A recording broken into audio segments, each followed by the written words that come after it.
நம்ம சின்ன பையனா இருக்கிறப்ப வந்து இன்னைக்கு வரைக்குமே எனக்கு 27 வயசு ஆகுது. இன்னைக்கு வரைக்கும் வந்து பார்த்தீங்கன்னா, ஒரு சில கோவில்லாம் எப்ப கட்டுனாங்கன்னு நம்மளுக்கு தெரியாது. நம்ம அப்பா காலத்துக்கு முன்னாடியே இருக்கு. நம்ம தாத்தா காலத்துக்கு முன்னாடி, கொழுத்தாத்தா காலத்துக்கு முன்னாடி இருக்குது. அப்படிப்பட்ட கோயில்கள் என்னன்னு சொல்லிட்டோம்னா, மதுரை மீனாட்சி அம்மன் கோயில், சிதம்பரம் நடராஜர் கோயில், அண்ணாமலையார் கோயில். இந்த கோயில்லாம் வந்து பார்த்தீங்கன்னா, எப்ப கட்டுனாங்கன்ற வரலாறே கண்டுபிடிக்க முடியாத அளவுக்கு ரொம்ப தொன்மையானது, பழமையானது. அந்த கோயில்லாம் நம்ம போய் பார்த்தோம் அப்படின்னா, மிக ஸ்ட்ரேஞ்சான ஒரு சிற்பம் அப்படிங்கிறது கோயில்ல இருக்கும்.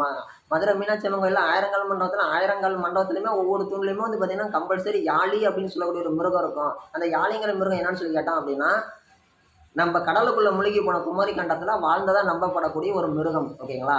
அந்த மிருகத்தோட வந்து பார்த்தீங்கன்னா 3 வகையான மிருகம் இருக்குது. ஒண்ணு வந்து பார்த்தீங்கன்னா ஆட்டோட தலை. அது வந்து மகர யாழி. இன்னொன்னு வந்து சிங்கத்தோட மூஞ்சி. அது சிம்ம யாழி. 3வது வந்து பார்த்தீங்கன்னா யானையோட முகமுள்ள ஒரு யானை, ஒரு யாழி. அதோட பேர் வந்து பார்த்தீங்கன்னா கஜ யாழி. இந்த 3 யாழியில வந்து பார்த்தீங்கன்னா, சிம்ம யாழி தான் ரொம்ப ஒரு பவர்ஃபுல்லா இருந்திருக்குது. அதுக்கு அடுத்தபடி வந்து பார்த்தீங்கன்னா, கஜ யாழை, யானை முகம் கொண்ட யாழை. இதெல்லாம் வந்து பார்த்தீங்கன்னா, ஒவ்வொரு கோயில்லையுமே நீங்க கம்பல்சரி பார்க்கலாம். நீங்க வந்து எந்த சாமியா இருந்தாலும் சரி, நம்ம வந்து பார்த்தீங்கன்னா, சைவமா இருந்தாலும் சரி, வைணவமா இருந்தாலும் சரி, எந்த கோயிலுக்கு போனோம்னாலும் பார்த்தீங்கன்னா, ஸ்ட்ரேஞ்சான இந்த ஒரு சிற்பங்கள் அப்படிங்கிறத கம்பல்சரி பார்க்க முடியும். பொதுவா வந்து சைவம், வைணவம் அப்படிங்கிறது 2மே வந்து பார்த்தீங்கன்னா, காம்படிஷனா இருந்த காலகட்டங்கள்ல கூட வந்து பார்த்தீங்கன்னா, 2 கோவில்லயுமே வந்து பார்த்தீங்கன்னா, இந்த சிற்பங்கள் அப்படிங்கிறது செதுக்கப்பட்டிருக்கிறது. அதாவது சைவம், வைணவம் அப்படிங்கிற பாகுபாட தாண்டி தமிழர்கள் அப்படிங்கிற ஒரு விஷயத்துல வந்து பார்த்தீங்கன்னா, இந்த 2மே வந்து அவங்க முக்கியத்துவம் குடுத்துருக்காங்க யாழ். அந்த மிருகம் உண்மையாலுமே வாழ்ந்துச்சோன்னு சொல்லி கேட்டீங்கன்னா, நம்ம எப்படி டைனோசர் வந்தத வந்து ஒரு காலகட்டங்கள்ல மனுஷங்க யாருமே நம்பல.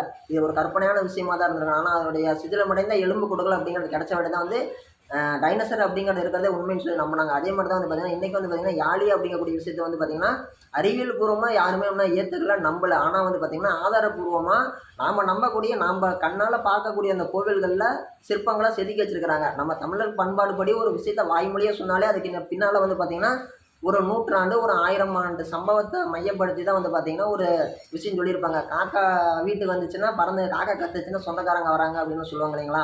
அந்த மாரி ஒவ்வொரு விஷயங்கள் வந்து பார்த்தீங்கன்னா, அதுக்கு பின்னாடி ஒரு வரலாறு இருக்கிற மாரி, வாய்மொழியா சொல்லக்கூடிய விஷயத்துக்கு ஒரு வரலாறு அப்படிங்கிறது இருக்கும்போது, கோயில செதுக்கி வச்சது எப்படிய்யா பொய்யா போகும்? இல்லாத விஷயத்த நம்மள ஏமாத்துறதுக்கு செதுக்கி வச்சாங்களா? அப்படியா இருந்தாலும் ஒருத்தர் தானே செதுக்கி வைப்பாங்க. எல்லாரும் எப்படி செதுக்கி வைப்பாங்க? பொதுவாவே வந்து பார்த்தீங்கன்னா, சீனாக்காரங்க வந்து பார்த்தீங்கன்னா, ஒரு அசைக்க முடியாத நம்பிக்கைனா டிராகன் அப்படிங்கக்கூடிய மிருகம் இருக்குதுன்னு சொல்லி நம்புறாங்க. அதே மாரி வெள்ளைக்காரங்க வந்து பார்த்தீங்கன்னா, ஸ்பீனிக்ஸ் பறவை அப்படிங்கிற ஒரு விஷயம் இருக்குதுன்றாங்க. ஸ்பீனிக்ஸ்னா நெருப்பை கக்கக்கூடிய ஒரு பறவை. அது வந்து இருக்குதுன்னு சொல்லி நெருப்பு பறவைங்க அப்படிங்கிறது நான் ஆணித்தனமா நம்புறாங்க. ஓகேங்களா? அதே மாரி வந்து பார்த்தீங்கன்னா, தமிழர்களினுடைய மரபுப்படி வந்து பார்த்தீங்கன்னா, அசைக்க முடியாத, பிரிக்க முடியாத, மறுக்க முடியாத ஒரு மிருகம் அப்படின்னு சொல்லிட்டீங்கன்னா யாழி. இன்னைக்கு இருக்கக்கூடிய வந்து பூமியில மிகப்பெரிய மிருகம்னு சொல்லிட்டோம்னா, நம்ம எல்லாருக்குமே தெரியும் தரையில வாழக்கூடிய மிகப்பெரிய விலங்கு அப்படிங்கிறது வந்து பார்த்தீங்கன்னா, வலிமையான விலங்குகள் யானை. அந்த யானையே வந்து பார்த்தீங்கன்னா, யானை பாகன் அப்படிங்கிற ஒரு விஷயத்த வச்சு நம்ம கண்ட்ரோல் பண்ற ஆளுதான் வந்து நம்ம தமிழர்கள். யானையை வச்சு போரெல்லாம் புரிஞ்சிருக்காங்க. அப்படிப்பட்ட அந்த யானையை விட மிக பலசாலியா இருந்திருக்கக்கூடிய மிருகம் தான் வந்து பார்த்தீங்கன்னா யாழி. இந்த யாழிங்கிறது நம்ம கோயில்ல கூடிய ஸ்ட்ராங்கஸ்ட் ஒரு மிஸ்டீரியஸான ஒரு சிற்பங்கள பார்த்தீங்கன்னா, யானை மேல ஏறி நின்னுட்டு இருக்கும் இந்த யாழி. அப்படிங்கும்போது நிஜ வாழ்க்கையிலே யானைய விட இது பெருசா தான் இருந்திருக்கணும். அது ரொம்ப ஆக்ரோஷமா இருந்திருக்கணும். அத தமிழர்கள் அடக்கி ஆண்டிருக்கணும். அடக்கி ஆண்டதன் காரணமா தான் வந்து பார்த்தீங்கன்னா, அது மேல ஒரு மனுஷன் உட்கார்ந்திருக்கிற மாரி வச்சு சிற்பம் செதுக்கியிருப்பாங்க. இதோடைய பார்ட் வீடியோங்கிறது மிக விரைவில் நம்ம மேக் பண்ணலாங்க. இது வந்து ஒரு பேசிக்கான ஒரு கான்செப்ட், ஒரு அடிப்படையான விஷயம் தான். இதுல வந்து நம்ம அதுக்கு அடுத்தபடியே 2வது பார்ட் வீடியோ அப்படிங்கிறத நம்ம விரைவில் மேக் பண்ணலாங்க. நன்றி.